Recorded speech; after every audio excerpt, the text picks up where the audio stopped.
Your ears do not deceive you. You have just entered the Cryptic Creator Corner brought to you by your friends at Comic Book Yeti. So without further ado, let's get on to the interview. Hello, everybody, and welcome to today's episode of the Cryptic Creator Corner. I'm Byron O'Neill, your host for our Comics Creator Chat. We've done our Pride Month feature for the last 2 years, and I felt like it was time to expand our representational lens a little bit and do a little more specific coverage on that front. So, in honor of celebrating Women's History Month in March, this is my first Women in Comics episode.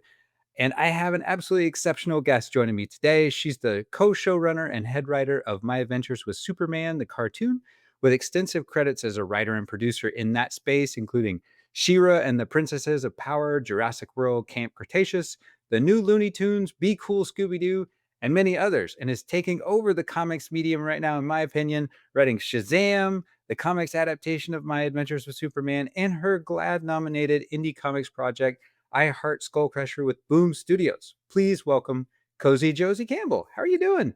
Hello, I'm cozy. That's always good.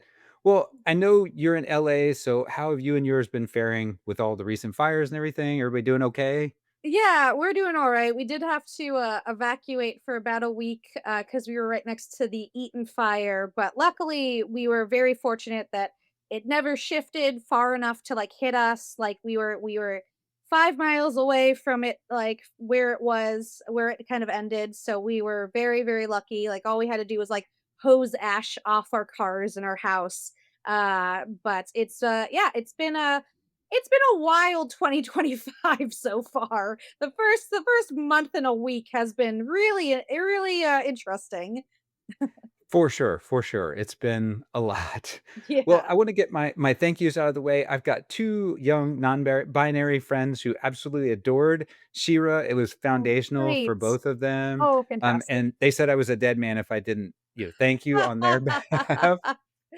Oh, I love that. I love hearing that, especially like, it came out like at this point years ago, but like the fact that I still run into people, especially younger people who are like, I just watched it all on Netflix. It spoke to me. This is like me on screen. Like it makes me really happy that it just is a perennial like show that people are like rediscovering every year.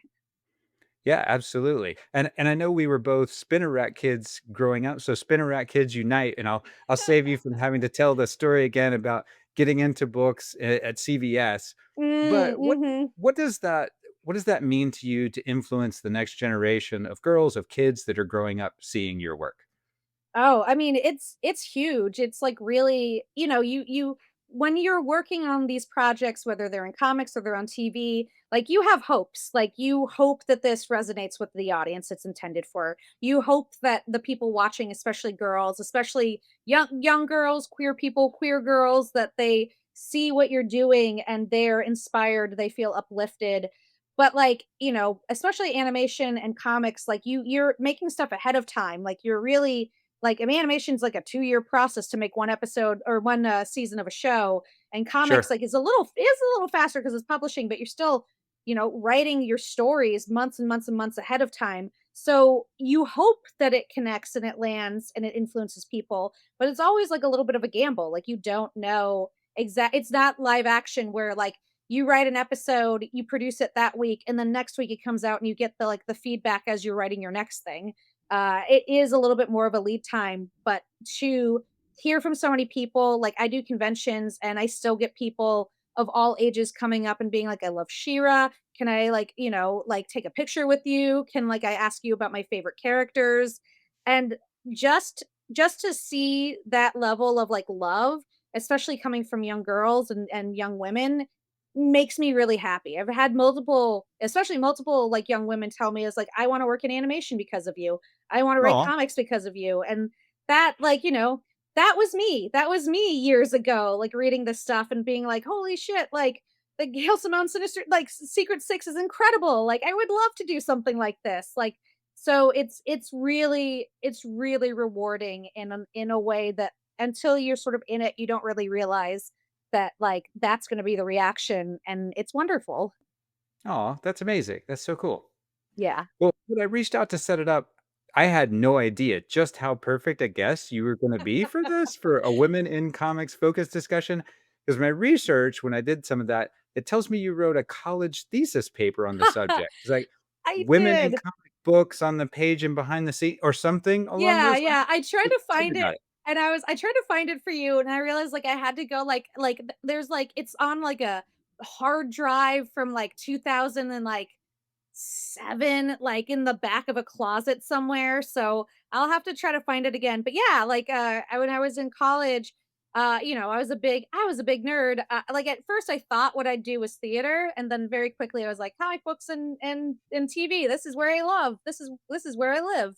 But yeah, like my whole the school I was in, you had to do sort of like an end of the year freshman thesis and then another sort of like thesis dissertation for this scholarship I was in at the end of your senior year. So yeah, I did women in comic books, and my whole thesis is basically that American comic books is one of the best ways to actually see the changing attitudes of American culture towards women because they came out on a weekly basis. So Right. week to week, you got a snapshot of what America thought of women and also what America thought women's roles were, both on the page and behind the page. So, it's kind of turned more into like just a straight up history of comics going all the way to like the 2000s manga boom.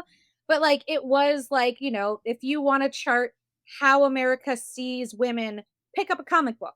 Like if you want to know like especially like, like mainstream America or like, mainstream writers how they think about women, pick up a comic book because that is the one of the closest snapshots you're gonna get outside of maybe like a TV show, but like even then, like you're publishing faster than you're making a show.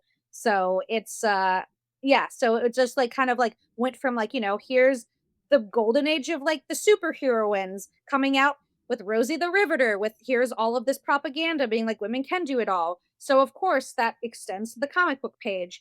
And then you get that like retraction in the 50s where it's like, never mind, women can only be moms. And suddenly you've got things like Wonder Woman has 5 love interests and like, is crying about like who should she pick and you've got people in like the 60s writing in to Marvel being like, could Invisible Girl do anything else? Like could she fight? Could she do things? So like she's a mom. Don't you understand? She's like the mom of the group.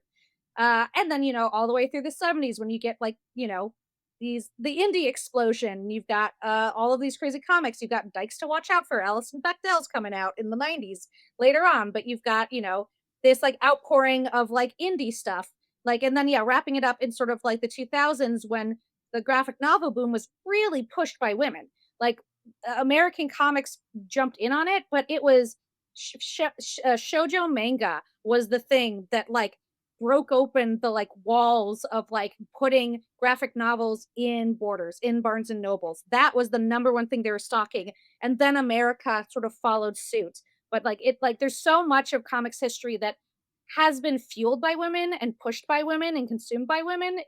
I could go on and on. I do look forward to the book whenever you get time to write it because that's it's I fascinating. know. No, it's and there's even things like, obviously like I care a lot about superheroes and superhero comics, but like, you get things like the number one comic book reader from like the like 50s to the 60s was women. Like they outpaced men in buying comics because they were buying romance comics. They were buying these new basically like career girl comics, which like Patsy Walker was part of. The Betty the Nurse was part of. Like there have been huge chunks of American history where comic books exist because women were the number one people buying comics. And that was keeping everything else afloat. And it's very interesting because I do feel like when people talk about comics, often it's in the lens of superhero comics and often it's kind of ignoring like every other type of comic that exists and is out there, you know. Absolutely. So and it's really important because women have made huge, strides and huge like influences in superhero comics, but just as important is like, one of the number one comics creators in the world is Raina Telgemeier with her like middle grade books. Like a lot of this stuff that's being consumed and is still keeping a lot of these companies afloat are things that aren't just in the superhero world. They're in the indie world, they're in the middle grade world, they're in the YA world, they're in like, these like creator-owned worlds, things that we sometimes ignore because it's a lot of women or it's a lot of people of color. It's people that you don't expect to be the normal sort of comic book writer, but like their success is fueling, readership among kids, among teenagers, among young people. So yeah, that's me going on and on. What do you think when you say, the not you, but in general, when we say the comics buyers, the modern Yes. comics buyers, why are we overlooking all that stuff? Because Yeah. I do feel like we've entered sort of a new renaissance of Yeah. graphic novel timing, and that's just kind of Yeah. fueling everything, especially with Yes.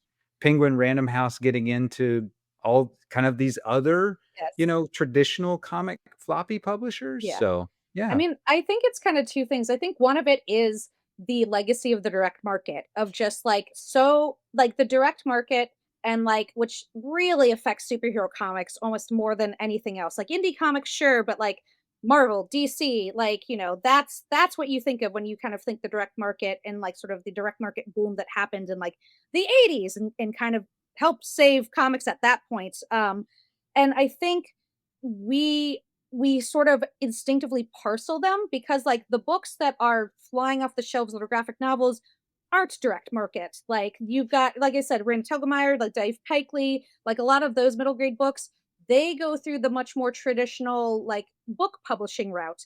So you've kind of got comics, or like, there you've got the Scholastic group that like sells books. They are selling books directly, but it's not a direct market thing. You've got like, a lot of like indie publishers that aren't publishing through direct market. So you've kind of split the comics world in half. You've got the direct market group, which because the direct market is so slightly intricate and sometimes Byzantine, like there's so much focus on it. Like you can really get lost in just trying to understand how to push your book back on the direct market. And because that's superhero comics, that kind of excludes everything else, which tends not to be direct market, tends to be through bigger publishers or indie publishers. It tends to be much more the traditional book publishing groups getting in on it, even down to, people buying up, the publishers buying up Boom right now. Like there's a right. lot, there is that kind of division of like direct versus regular market. So I think one of those things is naturally when you focus on one, that's all you focus on. And so if you like superhero comics, you focus on direct market. I do think the other thing is that, traditionally, like a lot of these other venues of comics, outside of the main markets, often sometimes they exist because it's been hard to break into that superhero market.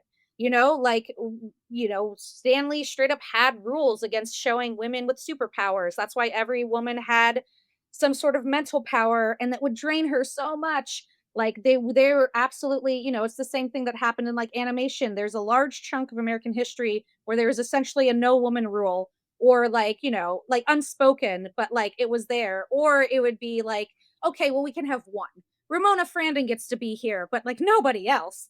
And so I think you see, especially once you get to the 60s and 70s, you see a lot of women publishing on their own. You see a lot of indie publishing. You see a lot of the like underground comics like coming up. You see like, anthologies coming up. Like I think for a long part of history, women had to find other ways to publish their work. And then, I think the middle grade scene, the YA scene, so pushed by women. Like, the first YA books are obviously written by female creators, starring female characters in these genres that like they weren't getting traction in like older reading groups or younger reading groups. So I think it's a combination of the actual market space, and then I think it's a lot of times these alternate sources brought in women or were created by women in a way that means that even to this day, you see a lot of women creators in Scholastic. You see a lot of women creators sort of like in that like middle grade YA market in a way that like you don't necessarily see in the superhero like floppy like trade direct market. Um and that's starting to change. I mean, that is changing, which is great. There's a lot more women writing comics in the superhero world. And also like Marvel and DC are trying to get into that middle grade and YA grade space. They've got Primer, they've got all these other they've got sort of like a lot of their sort of like Elseworlds type middle grade books. But like it's still talked about very separately, I think, because of that, like both cultural divide and then physical market divide.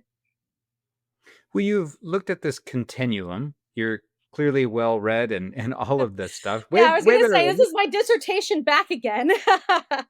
Well, what is your read of where we are today? Like how much progress are we actually making? I mean, I think we have made a lot more progress. I think it is like I think there's more places to go, but I think it's a lot more than, when I was a kid and I started reading comics, like uh it's there's a lot more women in comics. There's a lot more women editors, which I think is a huge thing, is having women in higher positions of power at these companies, who are interested in hiring people who aren't just the same like three dudes that they've been hiring over and over again, who are interested in bringing in new talent no matter what they look like or who they are. So I do think, I think things have gotten better. I think like there's still places to go. Like I think, you know, it's it's been fantastic to see how many women are writing female characters, like that there's this authentic voice. See black creators writing black characters. Like there is an authenticity, which is great, but like there is still a little bit of a ceiling when it comes to like, yeah, but like a female creator isn't being tapped to write Batman. Like a black creator is not being tapped to write Superman. Like there is still a little bit of that glass ceiling of, if there's still a male character, it's still a little harder to get that character, like written by somebody other than sort of the same sort of like people who always write that. I one of the things I've really prided myself on and really been happy about with my career is like, I've done Shira and I love Shira, but then I also got to do Superman. Like I've worked really hard to make sure that I was never in a box where people were like, well, we'll only give her the girl characters. Right now I'm writing Shazam, which is Billy Batson. Even Mary Marvel is in there, but it's been an absolute delight. And I think that that's sort of the next thing, is like being able to have more people sort of go back and forth and be hired to write all of these characters, not just, oh, okay, this book has a woman, so maybe we should get a woman. Like instead of being like, a little bit of an afterthought, be like, no, we like this person as a creator. Let's bring her in for this bigger role, or let's bring her in for a book that maybe doesn't necessarily always look like the thing we'd expect her to do. Like, so I Sure. guess like ultimately I'd love for creators to be just treated like human beings who are artists. I think is what I'm going for. Yeah. And I think we can get there.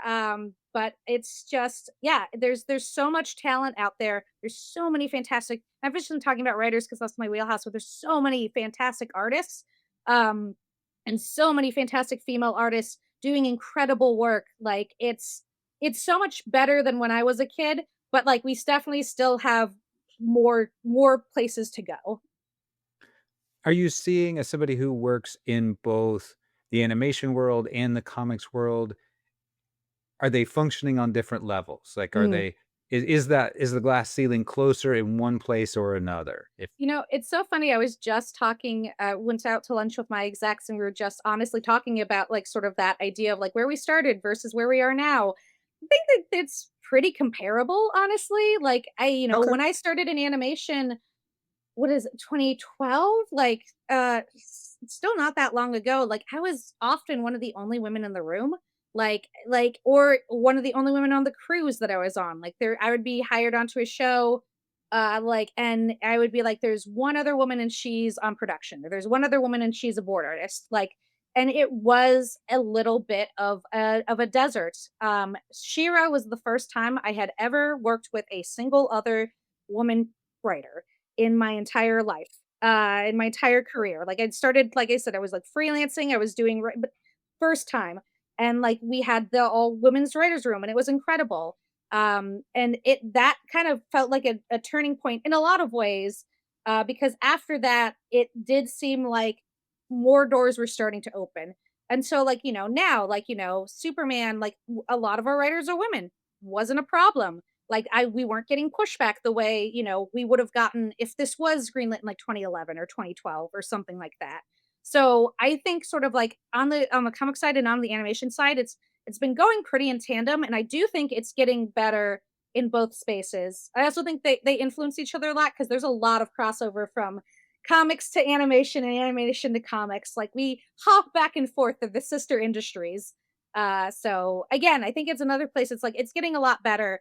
The fact that like I can walk into a room and I'm like, oh, there's a female executive. Oh, there's a female producer. Oh, there's a female writer. And it's not just, oh, it's me and 27 dudes. Like it's got definitely changed for sure. Yeah. That's amazing. Well, one of the consistent things that I hear from women, from queer creators on the show is how motivational it is to be able to write the stories that they would have loved to have been exposed Yeah. to when they were younger. You've Yes. talked about that here. And I believe your own first comic book was Wonder Woman. Is that right? So I did a Wonder Woman like sort of short story, Okay. that was like the Wonder Woman Black and Gold, which is like their anthology. And then I did another sort of Wonder Woman story after that. So I did a couple of short Wonder Woman stories starring her for that and then for this Night Terrors event. And then I got the chance to write Amazon's Attack, which is all of the Amazons outside of Wonder Woman. But yeah, Wonder Woman was like one of the first comics credit, yeah, Wonder Woman story in that Wonder Woman anthology was, like, my first comics credit, yeah. Well, I was actually asking about when you first got into comics. I should have Oh, specified there. oh, I'm Like your sorry, yeah, yeah, first yeah. ever. No, you're No, good. You're good. my first ever comic I picked up was Wonder Woman, you were totally right, yes. In Yeah, my those that CVS, that yeah, that foundational DNA, I think yeah, you can't escape, right? For no. me, that was Spider-Man, Marvel Mm. Tales 47 had the vulture on the cover. I still have it. But so I'm curious, where does your deep love of Clark Kent come from? Because you Yeah. clearly do. I've listened to several interviews and you are an expert on Superman. Absolutely an expert on Superman. So, it's so funny because like, I think people have heard me now say the CVS story, but it was just like so I was picking up Wonder Woman, picking up She-Ra back issues. Okay. I was reading Sailor Moon. I loved all of that stuff. But I was also a kid during the Death of Superman arc. So it was on TV. People were talking about it. And sort of because of that, like it really was one of the reasons I picked up Superman and I fell in love with it. And I do think it's like it was like a combination of things. It's like I loved like it was like I had read the John Byrne stuff first and then this sort of like Simonson and Bogdanov and Jurgen stuff obviously because that's going into death and rain, but like I was really attracted to Superman because it's just like it was like a combination of like I really liked the character, but I really liked the world. Like I loved Lois Lane. Oh my god, she was like so cool.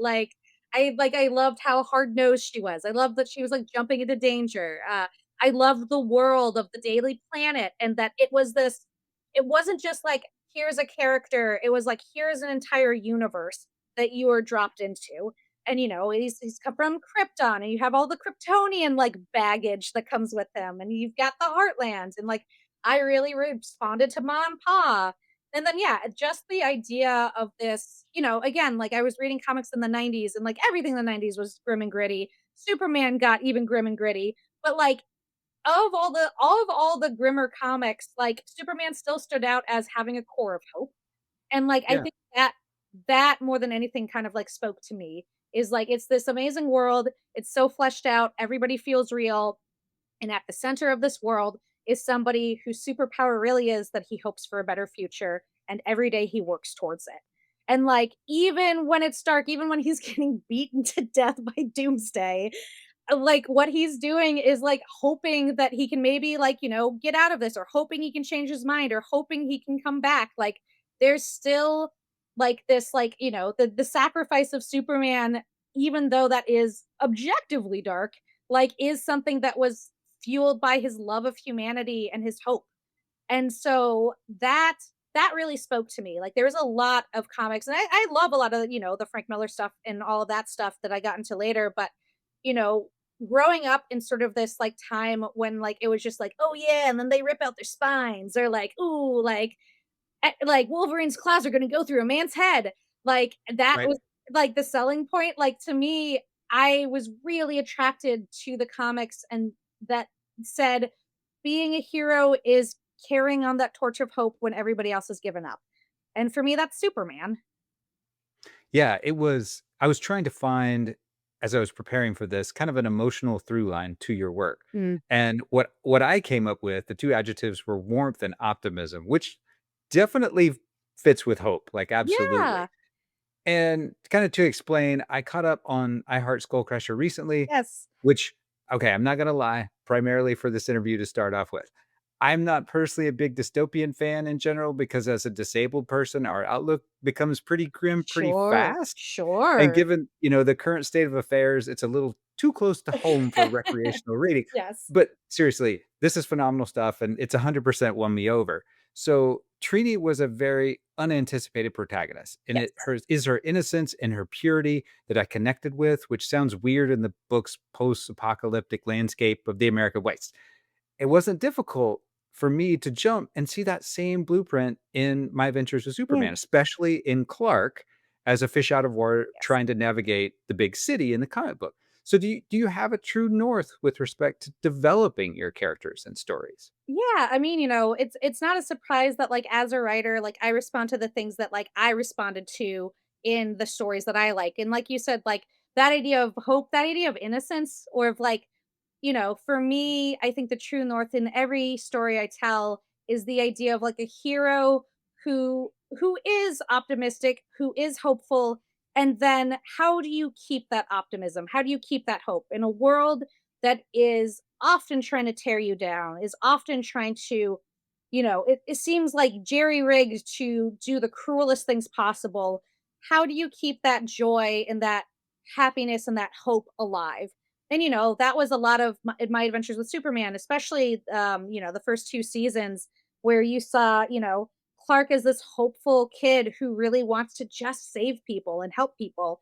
And that was like a big through line in like both seasons, but especially season one of people being like, why would you do this for no money? Why would you do this? What's your angle? Which, mimics a little bit the real life conversations people have about Superman. It's like, why would he do this? And I'm like, is it so unbelievable that somebody wants to be a good person?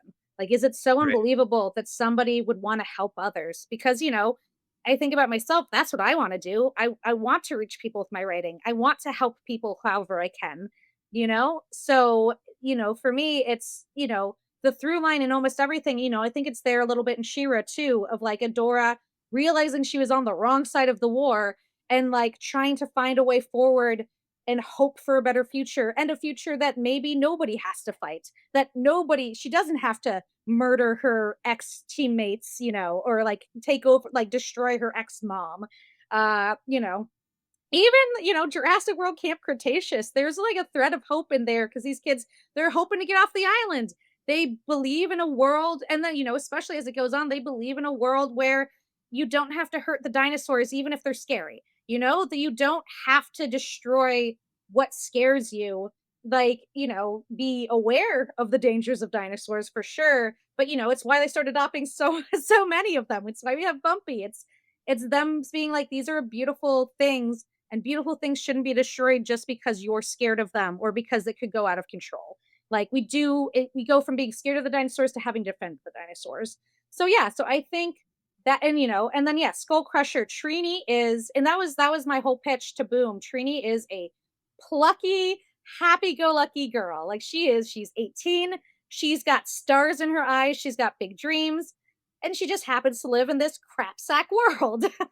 Like Yeah. she is going to make the best of this shit sandwich she's been dealt and she's going to join her like favorite team. Like that's what she's going to do. And then especially as writing it while I was writing it, like this was an idea that came out of 2020 that I was like, man, like the world that we live in, like the apocalypse is kind of happening right now and everybody's like, "Ho hum, did you go to work today?" Like, all right, I need to get some more masks. Like, it just became so mundane so fast that I was like, started thinking about like, okay, what does that, what does that world look like? What is a world where things have gone off the rails completely, but everybody's like, okay, yeah, the bad week, acid rain, all the dogs died, but like, let's play the game.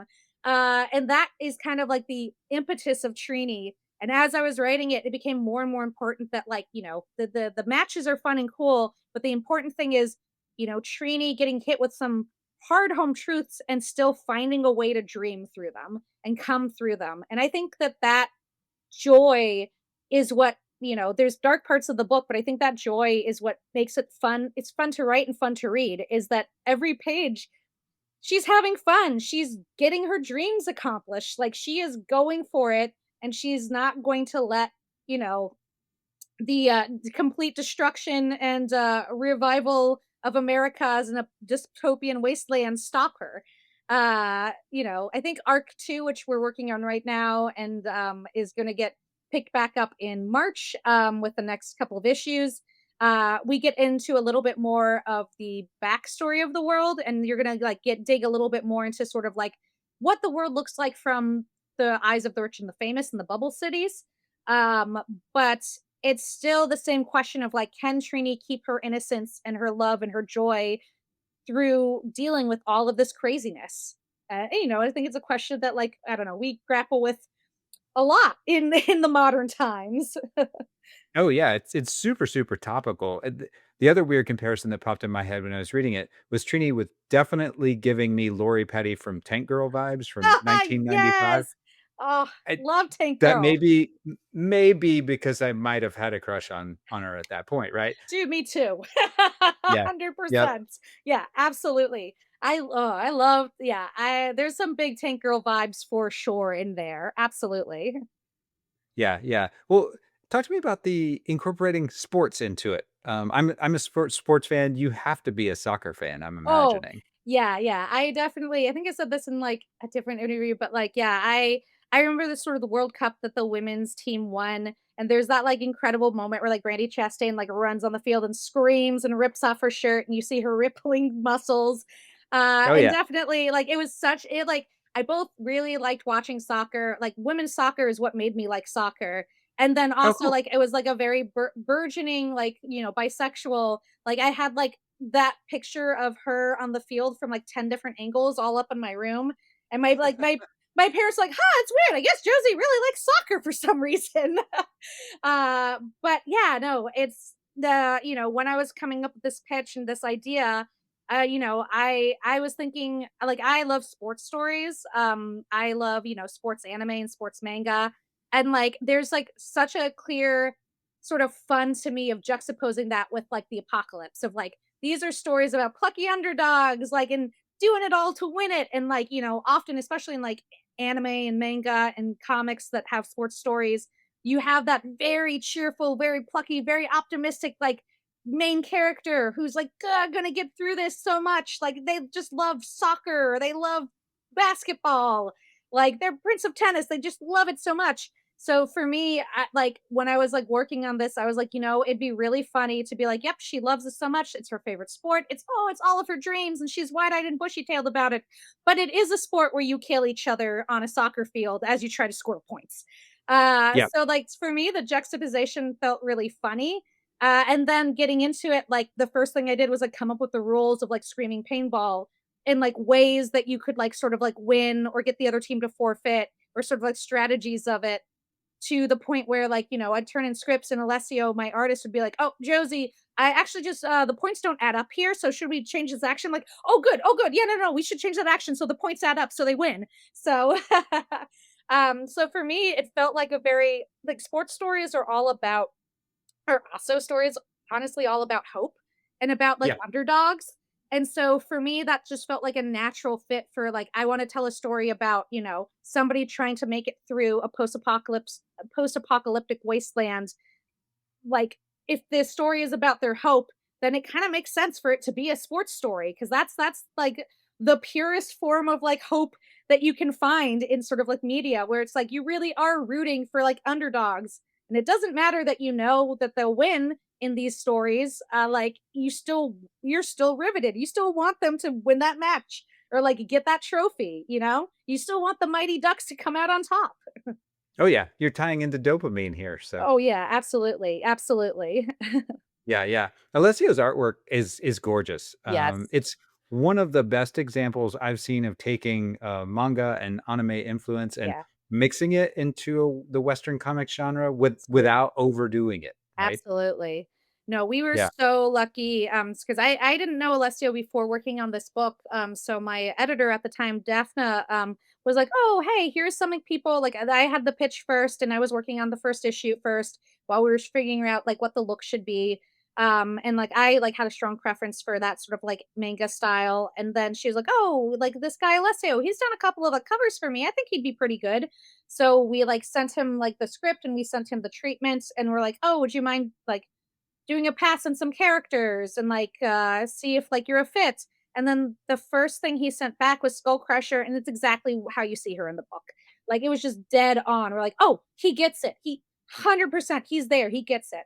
And I think what's fun is like he's in Italy, I'm in America, but like we are influenced by the same exact media. Like we're reading the same comic books, we were watching the same movies, like we still talk in shorthand where he's like, yeah, like I'm thinking like it's like kind of a studio trigger vibe, and this is what I'm looking at. I'm like, oh hell yeah! Like there's like I get the little like there's also a little kill a killer, a little like fooly cooly here. So like the like international language of like animation and comics kind of united us. Yeah. And yeah, his artwork, what I love about it is it's his style. Like this is his style. It's not like he's trying to copy manga, which I think trips up a lot of people. I think a lot of people don't like, especially in the like Western media world, like they're like, well, we want it to look sort of like manga-esque, but that ends up people being like, well, I'll just copy how this looks. Or like, Hmm. editors being like, oh, could you copy the way Sailor Moon looks? And you can tell that's not really the person's personal style. But for Alessio, like, he was influenced by the same manga and anime that I was, and he turned that into his own personal style in a way that's so fluid and so lovely and so expressive and so detailed. And because it's so clearly coming from him, I think that like it's an incredible bridge and like really incredible work that like I truly this is a book that I feel like doesn't look like anything else on the shelf right now. It doesn't. It really doesn't. Yeah, Yeah, yeah, I mean, I was really, really impressed because hopefully I'll pronounce this correctly, but the kage, which is that exaggerated facial expression that you yeah, see so often in a manga book, it's there, yeah. but he also balances that out with really beautiful profile shots God, of the yes. characters' faces. It's the Yes. right balance, and that's not easy to pull off. Oh, no, he's great, like, it's truly, like, I got so lucky to find him, and yeah, his work on, like, the character expressions, like, it wasn't just, like, the world in the game, it was, like, the expressions, like, he gets the vulnerability, he gets the humor, like, it's a book that is, like, a real study in, like, very fast tonal shifts, and that's how I like to write, like, I think it's as a very apparent also in My Adventures of Superman. Like there are some fast tonal shifts of like we're all having fun, now we're all crying. Like Right. and so that's kind of the way I work, and like to find an artist who like is able to do those tonal shifts with you. One page you're laughing, the next page you're crying about like, coach's alcoholism. Like it's really a rare thing. So it's been phenomenal working with him. Yeah. Is that part of what you have brought from the animation world into comics, working in that headspace of My Ventures with Superman? Was it helpful? I'm always curious about this, Yeah. to have the narrative voices of the voice actors in your head. Like, did you hear Jack and Alice and Ishmael while you're writing dialogue and stuff? Oh, yeah, for sure. Because like Okay. we started writing, the pilot was all written. The funny thing is like during the pilot, like we did scratch because like we did the pilot like a year before we actually like got the green light and started like hiring people. So like we all took apart, like I was Lois, like Jake was Jimmy, like Brendan was Superman. And then we had like the voices pretty much like some figured out, but then as soon as Jack and Alice and Ishmael got in there, it was just like, oh yeah, okay, this is what Jack would say, 100%, or like this is what Alice would say. This is the joke Ishmael would tell. So yeah, especially that like I did the tie-in My Adventures with Superman mini series that takes place between seasons 1 and 2, which the trade paperback of that is coming out in March. Yep. So pre-order it, everyone. But while I was writing that, it was absolutely like I could just hear them saying the lines in my head. Like I could hear them saying like, like talking or like just hear Jack like impassioned pleas to like a Mazo who's in the comic of like, please, like you don't have to be this way. So yeah, it's when you have a show that's already going, it's a lot easier to write the comic then and be like, yeah, these are the voices. And then I think also just to answer your question in general, like I love media that goes fast and like has big tonal shifts. I love Okay. stories that like hit you with a lot of information or hit you with like a lot of action right away. And that is the way I try to write. Obviously with comics, with Skullcrusher, I think it's very evident because that's entirely my own baby. But even things like Shazam, like like from the get-go, like as soon as I took over for Mark Waid, I'm like, okay, here's the new threat. Here's the monsters coming in. Here's one page is monsters, the next page is talking about like the perils of being a foster kid and like worrying about aging out of the system. The next one they're punching out monsters. Like it's something that I try to do in all of my work. And it's still it's still finding, I think I'm still finding a balance in comics of like Sure. where that goes and how that works, especially when you're working with an artist, but it's what I love, so it's what I try to write. Yeah, I've been paying a lot more attention to kinesics in comic books. Is that a hard shift coming from animation? I mean, where you get a lot more range, where you can do a lot more with expression and body movement, and then flat panel. Yeah. Yeah, it's definitely a learning curve for sure. Cause the first couple of stories I did, like, DC liked them a lot and had me do some more stuff. But definitely the first miniseries I did for them was the new champion of Shazam, where it's paired up with Doc Shaner. And like honestly, that was like a learning like you should pay to like write something with Doc because it was like taught me so much about pacing and how things work and like how you break things up in panels, like things that I thought would be maybe like, one or two panels. Like I'm like, oh no, he broke it up into like four panels and it's better for it. Like there was so much more stuff where, when you write something in the page for animation, yeah, it's gonna move. When you're writing something for comics, it's gonna be static.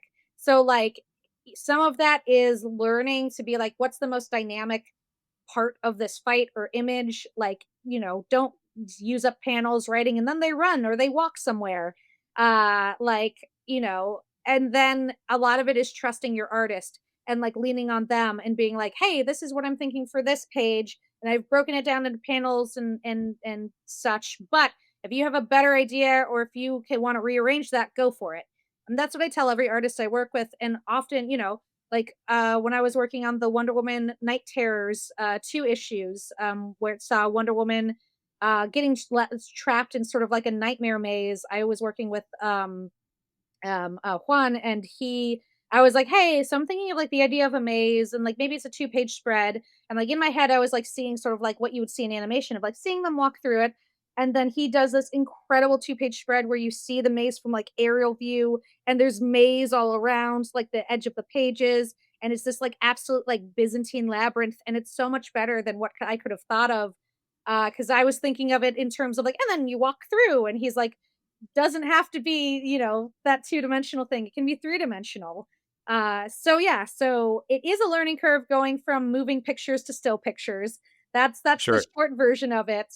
But especially when you've got artists that you trust and you like, it gets a lot easier because they're really good at coming in and being like, oh, this should be like 5 panels, or like we could do this in a slash page.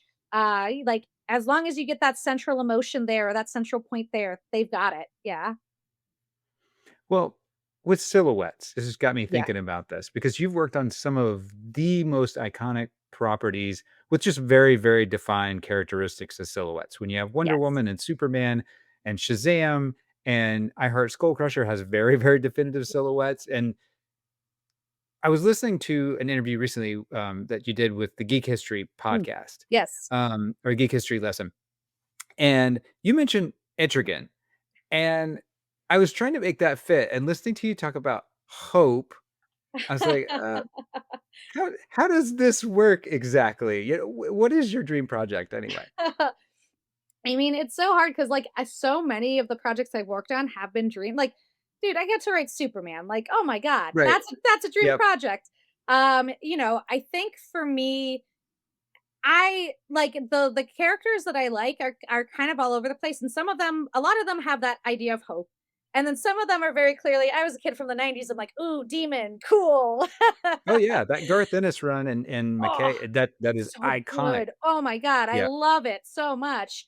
But like, even the things like the darker stuff, like, Etrigan and stuff like that, there's always something in it that like fascinates me or interests me. Like I Okay. love the concept. I love the concept of dualities. Like, and you see that like in Shira, you see that, of like, her transforming into Shira from Adora. You see that with Superman. You see that even with like things like, Skullcrusher, Mary Marvel, especially that entire miniseries was so about a duality and identity and like who she wants to be as a person. So like I feel like the other thread that kind of ties my work together is identity. So Okay. the dream projects are things where it's like it's characters that like have a really either strong sense of identity or have like dual identities that like I really care about. So obviously Superman, like I've loved writing Wonder Woman. I would love to get a Wonder Woman TV show off the ground. Like that's another one that's got great. It's like it's all about her identity. Like I love Yeah. the Patty Jenkins movie so much. So writing Wonder Woman is just a thrill. I love her. She's a dream project. Like it's not DC, it's Marvel, but like God, I love Spider-Man. That's another one that's just like, there's hope in there for sure, but it's that duality and identity of like, I'm the broke photographer who's trying to make a living, and then also like, the city's number one hero, or sometimes number a billionth hero because they hate me right now. But like, Spider working on a Spider-Man thing would be a dream come true. But I think that the biggest dream for me is just being able to make my own things and write my own stuff. Sure. Like you've said, I've worked on a lot of really big projects, really big names. But for me, one of the most rewarding things has been I Heart Skullcrusher because that's fully mine and fully like sort of like the world that I created and the world that like I think is fun. So I think my true dream project would be to like be able to get more originals off the ground or more original TV shows off the ground. But for the time being, yeah, with the superhero world, Superman was great. I'd love to do stuff with Wonder Woman. I'd love to do stuff with Spider-Man. I'd love to do stuff with the Teen Titans because they are fun as hell. And I love them in the animated space. Like there's like a lot of characters with fun identity quirks that I would love to tackle. And Okay. again, like Shazam 2 was incredible. Like I would love to take that to the TV space somehow. But yeah, any character that has a strong identity or strong like struggle with identity, very fun. Yeah. Yeah, I'm having that facepalm moment now hearing you talk about it because it's like I really should have put this duality thing together. Because now Jason Blood and the demon, Yep. that Yep. makes perfect Love sense. That makes it. I perfect love sense. that duality. Yes, Yeah. absolutely. I mean, honestly, I'd Cool. love to write like a Constantine because like there's also like there's so much the duality of like this asshole guy who's like, like I've seen it all, babe, but like does actually care and does want to like save the world. Like that's, all of that stuff. Every character I'm interested in is one that like presents a face and then has like sort of that second face behind them? Yeah. Yeah. Yeah. I don't know if the Delano version of Constantine fits that mold, but in No, general, no. In the general, modern yeah. interpretation. Yeah. Yeah, yeah, the more modern stuff, yeah, no, yeah, and like I love, who was it Miller who did the comic that finally showed you that like the event that scarred him that he was constantly talking about that like was like a kid got killed and it's fucked him up for the rest of his life. Like I love that comic because like to me that was like, oh, it makes sense. Like nobody's born being like, I'm gonna have a cigarette and screw up my life. Like Right. it's often because of trauma or something bad happened, and that's yeah, that to me was, like, a very defining moment, and that was when I was like, "Oh, I'm interested in John Constantine." Like, that Oh yeah. now I'm into this character, yeah. Well, that was the comic in the 90s your parents shouldn't have ever let you read. Yes, yeah, Not yeah, I'm not speaking of you, but, like, us in in general. general. Yeah, oh, yeah, yeah, my parents would have been absolutely appalled. That was the Satanic Panic, they wouldn't let me play D&D, so I definitely shouldn't have Oh. been reading Constantine. There were I'm not gonna lie, there's a little bit of sneaking things around my parents because yeah, it was like, the Satanic Panic. There is some real like, we had the V chip installed on the TV at our house, Oh, wow. which is funny because my little brother is now an engineer, so he just instantly figured out how to get around it. So we would, it was like Toonami and Adult Swim, like, we weren't supposed to watch, but we were latchkey kids because our parents both worked. So we'd watch Yep. Toonami in the afternoon, and then at night, yeah, we would sneak out of our beds and put a tarp over the TV and plug our headphones in, and he'd disable the V chip, and we'd watch like Adult Swim for like 3 solid hours, and then sneak back to bed. So yeah, I don't know. I think there's a lot of yes, there's a lot of stuff that like my parents will hear interviews sometimes. They're like, "Wait, how did you read that?" And it was like,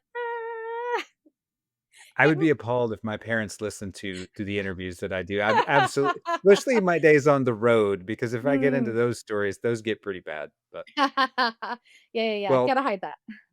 oh, yeah. Before I let you go, we start a listener question section on our Oh, sure. Discord where I post upcoming interviews and see if anyone has any burning queries that they simply must have answered.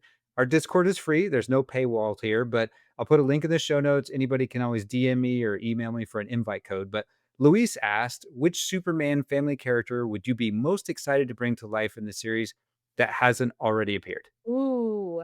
Oh my god.